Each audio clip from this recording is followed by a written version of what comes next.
Hey guys, welcome back to our channel. जैसा कि आप सबको पता है, हम यहाँ पे करते हैं तैयारी सभी राज्यों के टीटी प्रश्न पत्रों की। और फिलहाल यहाँ पे तैयारी चल रही है डेट बीडीसी के नेक्स्ट लेवल, यानी कि हम बात करें यहाँ पे सीटेट और उसके साथ में अदर स्टेट टीटीज़ की, which is crucial for exams. तो चलिए बिना देर के हुए स्टार्ट करेंगे आज का वीडियो। और इस वीडियो में हम बात करने वाले हैं हिंदी के कुछ इंपॉर्टेंट क्वेश्चन आंसर्स की, जहाँ पे हम बात करेंगे कुछ गद्य और पद्य की भी। तो आइए बात करते हैं यहाँ पे क्वेश्चन जो दिया गया है। भाई यहाँ पे क्या दिया गया, चलिए ये देख लेते हैं। नीचे दिए गए प्रश्नों के सबसे उचित उत्तर वाले विकल्प को भाई चुनना है। कक्षा 8 में पढ़ने वाली नंदिनी लिखते समय जो है वर्तनी की अशुद्धियां करती है। भाषा शिक्षक के रूप में आप अपनी क्या जिम्मेदारी मानते हैं?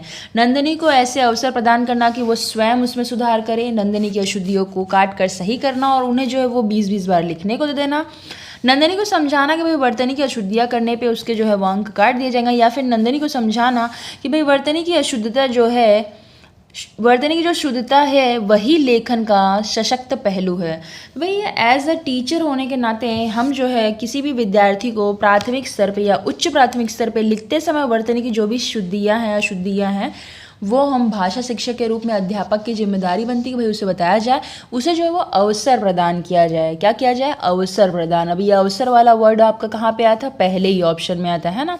तो नंदिनी को ऐसे अवसर प्रदान करना कि वो स्वयं उसमें जो है वो सुधार कर सके। तो आपका जो ए ऑप्शन है यही बिल्कुल अप्रोप्रिएट है, सही है।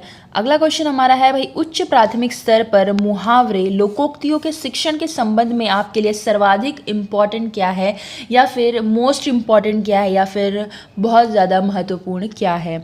मुहावरे लोकोक्तियों का वाक्यों में प्रयोग करना, अधिक से अधिक मुहावरे लोकोक्तियों के प्रयोगों द्वारा भाषा को अलंकारिक बनाना, या फिर संदर्भानुसार मुहावरे लोकोक्तियों के प्रयोगों को समझना और उनका प्रयोग करना, या फिर मुहावरे लोकोक्तियों का अर्थ समझाने का प्रयत्न करना।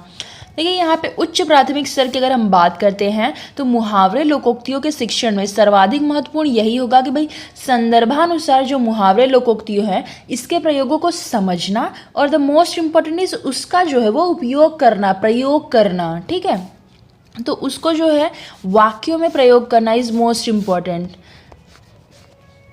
ठीक है, तो यहाँ पे जो उच्च प्राथमिक स्तर पे मुहावरे लोकोक्तियाँ हैं, ये जो है शिक्षण के संबंध में सबसे इम्पॉर्टेंट यही है कि भाई वो जो है इसे यूज़ करें अपने डे टू डे लाइफ में, उससे जो है उनको ज़्यादा समझ में आता है।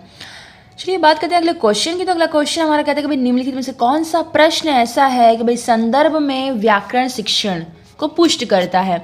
घर घर पुनरुक्त शब्द युग्म है, इसी तरह के दो और शब्द युग्म बताइए, या फिर घर घर पुनरुक्त शब्द युग्म है, दिए गए शब्द समूहों में ऐसे शब्द युग्म छांटिए, या फिर घर घर जो है वो शब्द युग्म का प्रयोग करते हुए दो वाक्य बनाइए, या फिर घर घर आपकी ही चर्चा है, वाक्य में घर शब्द की पुनरावृत्ति से अर्थ पर क्या प्रभाव पड़ता है। देखिए एग्जैक्टली हमें क्या पूछा है कि भाई कौन सा प्रश्न जो है यहाँ पे संदर्भ में व्याकरण शिक्षण को पुष्ट करता है, यानी कि किस चीज़ की यहाँ पे पुष्टि मांगी गई है? भाई जो संदर्भ है उसमें व्याकरण शिक्षण आना चाहिए। ठीक, तो यहाँ पे ऐसा क्या दिया गया है, कौन सा क्वेश्चन ऐसा दिया गया है? तो यहाँ पे जो है ना भाई कि सबसे मेन क्या होता है, डिस्कशन होता है स्टूडेंट्स के साथ। ठीक है, तो यहाँ पे सबसे डिस्कशन वाला कौन सा है? चर्चा वाला ढूंढिए, चर्चा वाला तो यही आपका डी ऑप्शन में दिया गया है।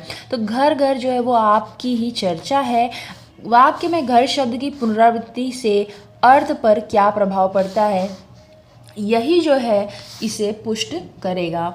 आइए बात करते हैं अगले क्वेश्चन की। तो अगला क्वेश्चन हमारा है कि भाई उच्च प्राथमिक स्तर पर हिंदी भाषा की पाठ्य पुस्तक का निर्माण करते हुए आपके लिए सबसे कम महत्वपूर्ण क्या है? देखिए यहाँ पे पूछा है अधिक महत्वपूर्ण नहीं, सबसे कम महत्वपूर्ण। तो भाई क्वेश्चन जब आप रीड करें ना तो थोड़ा सा ध्यान देके रीड करिए, और जहाँ पे आपको लगे भाई कम पूछा है तो कम को जो है थोड़ा सा अंडरलाइन कर लीजिए, अधिक पूछा है तो अधिक को भी अंडरलाइन कर लें। ठीक, नहीं पूछा तो नहीं को पहले अंडरलाइन कर लें। इस टाइप से चीज़ें किया करिए, हमेशा आपका जो है वो मार्क जो है एक मार्क्स जो जाने से है ना हमेशा बच जाएगा, याद रखिएगा ये चीज़।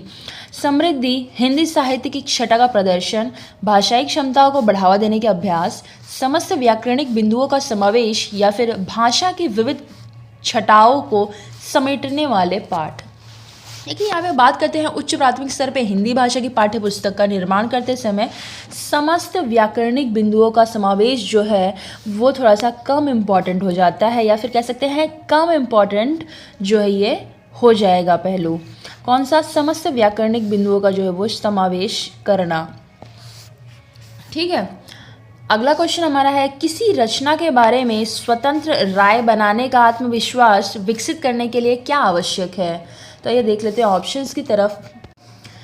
कवि और कविता बोध, साहित्य बोध और ऐतिहासिक बोध, साहित्य बोध और छंद बोध, भाषा बोध और साहित्य बोध। तो यहाँ पे आपका सबसे अप्रोप्रिएट है कि भाई किसी भी रचना के बारे में स्वतंत्र राय बनाने का आत्मविश्वास विकसित करने के लिए भाषा बोध और साहित्य बोध, इन दोनों का ही होना बहुत ज़्यादा इम्पॉर्टेंट है। यानी कि आपका जो डी ऑप्शन है, भाषा बोध और साहित्य बोध, ये दोनों का होना अति आवश्यक है। अगर किसी आलोचक या फिर समालोचक को भाषा और साहित्य का ज्ञान ही नहीं होगा तो वह किसी रचना के संदर्भ में अपनी प्रतिक्रिया जो है वो दे ही नहीं सकता है।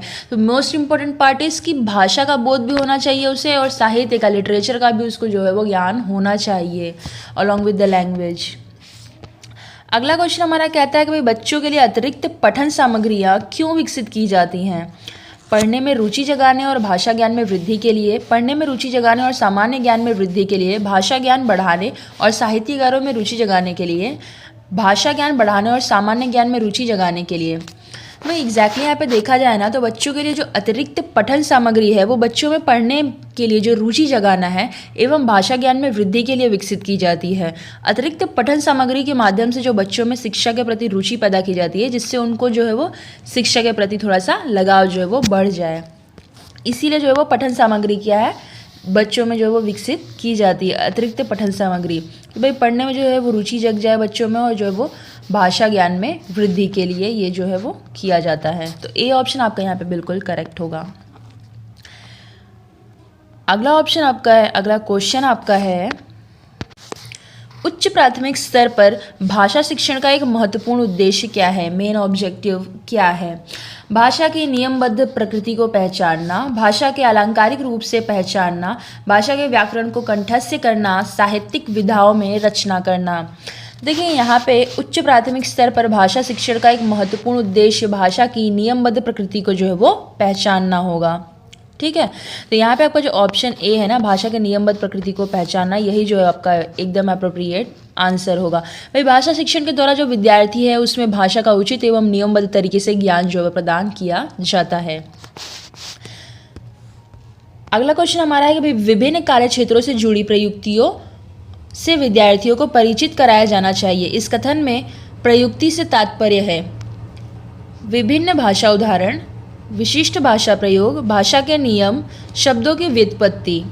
देखिए यहाँ पे अगर हम बात करते हैं, प्रयुक्ति एक विशिष्ट नियम का प्रयोग, विधि का सूत्र या ट्रिक होती है जिससे विभिन्न कार्य क्षेत्रों के विद्यार्थी परिचित कराए जाते हैं ताकि वे विद्यार्थी जो है वो भाषा के विभिन्न नियमों को सीख सकें। यहाँ पे आपका जो ऑप्शन बी है ना वो आपका यहाँ पे करेक्ट हो जाएगा, यानी कि विशिष्ट भाषा प्रयोग की हम यहाँ पे बात कर रहे हैं। नेक्स्ट क्वेश्चन हमारा है, भाषा शिक्षण की किस विधि में मातृभाषा को मध्यस्थ नहीं रखा जाता? व्याकरण विधि, सूत्र विधि, अनुवाद विधि या फिर प्रत्यक्ष विधि। देखिए यहाँ पे बात करते हैं, अगर भाषा शिक्षण की प्रत्यक्ष विधि में मातृभाषा को जो है वो मध्यस्थ नहीं रखते हैं, मिडल में जो है वो नहीं रखा जाता है। जबकि व्याकरण विधि की अगर हम बात करें तो सूत्र विधि एवं अनुवाद विधि को भाषा शिक्षण की विधि से मातृभाषा के मध्यस्थ जो है वो रखा जाता है। तो यहाँ पे भाई भाषा शिक्षण की किस विधि में मातृभाषा को मध्यस्थ नहीं रखा जाता है पूछा है, तो वो है आपकी कौन सी? प्रत्यक्ष विधि। और अगर पूछा जाए कि भाई किस में रखा जाता है, तो भाई व्याकरण विधि हो गई, सूत्र विधि हो गई एवं अनुवाद विधि, ये तीनों में जो है भाषा को जो है वो मध्य में रखा जाता है। और किस में नहीं रखा जाता है, तो वो है आपकी डायरेक्ट मेथड यानी कह सकते हैं प्रत्यक्ष विधि। ठीक है, तो आपका ऑप्शन डी यहाँ पे बिल्कुल करेक्ट है। अगला क्वेश्चन हमारा है कि भाषा शिक्षण के संदर्भ में किसी शिक्षक के लिए सर्वाधिक महत्वपूर्ण क्या है? पाठ्यचर्या, सहगामी क्रियाओं का आयोजन करना, भाषा प्रयोग के अधिक अवसर प्रदान करना, निर्धारित पाठ्यक्रम को पूरा करना, परीक्षा का आयोजन करना। देखिए यहाँ पे अगर हम बात करते हैं भाषा शिक्षण के संदर्भ में किसी शिक्षक के लिए भाषा प्रयोग के अधिक अवसर विद्यार्थियों को प्रदान करना सर्वाधिक इम्पॉर्टेंट होता है, सर्वाधिक महत्वपूर्ण होता है। पाठ्यचर्या, सहगामी क्रियाओं का आयोजन करना, निर्धारित पाठ्यक्रम को पूरा करना और उनकी जो परीक्षा का आयोजन करना है, ये सभी जो है भाषा शिक्षण के संदर्भ में एकमात्र सहायक जो है वो ये क्रियाएँ होती हैं। यानी कि अगर हम कहें कि भाषा प्रयोग को अधिक से अधिक जो हम अगर अवसर प्रदान करते हैं तो भाषा शिक्षण का जो संदर्भ है इसमें किसी शिक्षक के लिए सबसे ज़्यादा इम्पोर्टेंट यही है कि भाई भाषा का प्रयोग जो है ना उसको जो है बच्चे को जो है सबसे ज़्यादा यही बोला जाएगा भाई भाषा का जो है वो उपयोग किया जाए, प्रयोग किया जाए, हर जगह पर उसे जो है बोलने दिया जाए, मतलब ऊल जरूर कुछ भी नहीं, उसे जो है वो अवसर दिया जाए, अकॉर्डिंगली बोला जाए, ये नहीं कि बस मुँह खोल दिए बोलने लगे हैं। ठीक है, अगला क्वेश्चन हमारा है सतत आकलन का उद्देश्य यह जानना है कि बच्चे कैसे सीखते हैं, बच्चे क्यों नहीं सीखते हैं, बच्चे ने कितना सीखा है या फिर बच्चों ने क्या सीखा है। तो देखिए सतत आकलन का उद्देश्य ये जानना होता है कि बच्चे ने कितना सीखा है, यानी कि अगर आप बात करें यहाँ पे तो ऑप्शन सी आपका जो है वो अप्रोप्रिएट है। तो भाई बच्चे जो है वो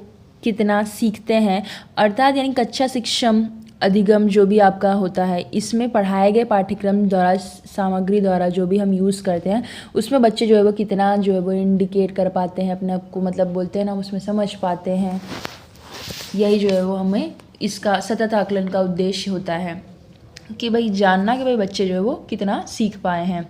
अगला क्वेश्चन हमारा है कि भाई जब शिक्षिका पूछती है कि भाई हम भी सफल होंगे, इस वाक्य में भी लगने के अर्थ में जो अंतर आता है तो इसका आशय क्या है। शिक्षिका बच्चों को क्या कहना चाहती है, अवलोकन क्षमता के अवसर देना चाहती है, भाषा की बारीकियां समझाना चाहती है, व्याकरण सिखाना चाहती है या फिर परीक्षा के लिए तैयार करना चाहती है। देखिए जब कोई शिक्षिका किसी वाक्य में अगर भी ही तो भी ही इस टाइप से जैसे निपात शब्दों को जब यूज़ किया जाता है, निपात आप सबको पता होगा ना, बस 1 नंबर का निपात दोनों बार की भर्तियों में 68,500 की भी भर्ती में क्वेश्चन पूछा गया था, 69,000 की भी शिक्षक भर्ती में पूछा गया था, आजकल CTET में भी ये पूछा जा रहा है और TET में भी ये पूछा जा रहा है। निपात अर्थात क्या होता है। निपात जब किसी क्वेश्चन में जब आपका लिखा होता है कुछ, उसमें जब है भी शब्द आ जाता है, ही शब्द आ जाता है, तो शब्द आ जाता है, जहाँ पे हम थोड़ा सा इसे ट्रेस देते हैं, थोड़ा सा बल दे के इसे पढ़ते हैं, जैसे कि हम भी सफल होंगे, तो भी पे क्या हुआ, थोड़ा सा बल दे दिया गया, तो वही होता है आपका निपात। ठीक है, तो ये जो शब्द है इसके बारे में अर्थांतर करती है, यानी कि वो भाषा की बारीकियों को क्या है बच्चों को समझाना चाहती है ना।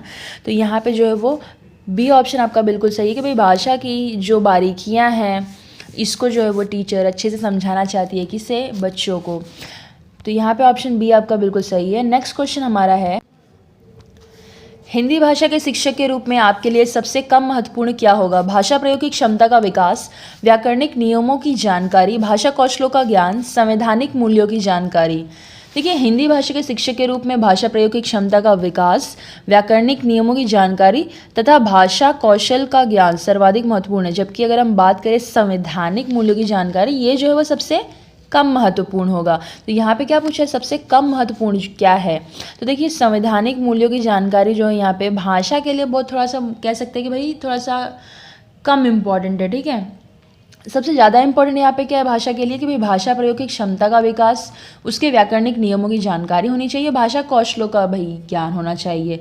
तो इसमें से लीस्ट इंपॉर्टेंट क्या हो जाएगा आपका, संवैधानिक मूल्यों की जानकारी जो है लीस्ट इंपॉर्टेंट, और यही आपका जो है वो उत्तर भी है। अगला क्वेश्चन हमारा है कि भाई साहित्य की किसी विधा के शिक्षण में सस्वर पठन जो है वह सर्वाधिक अपेक्षित है। आत्मकथा, संस्मरण, एकांकी या फिर जीवनी।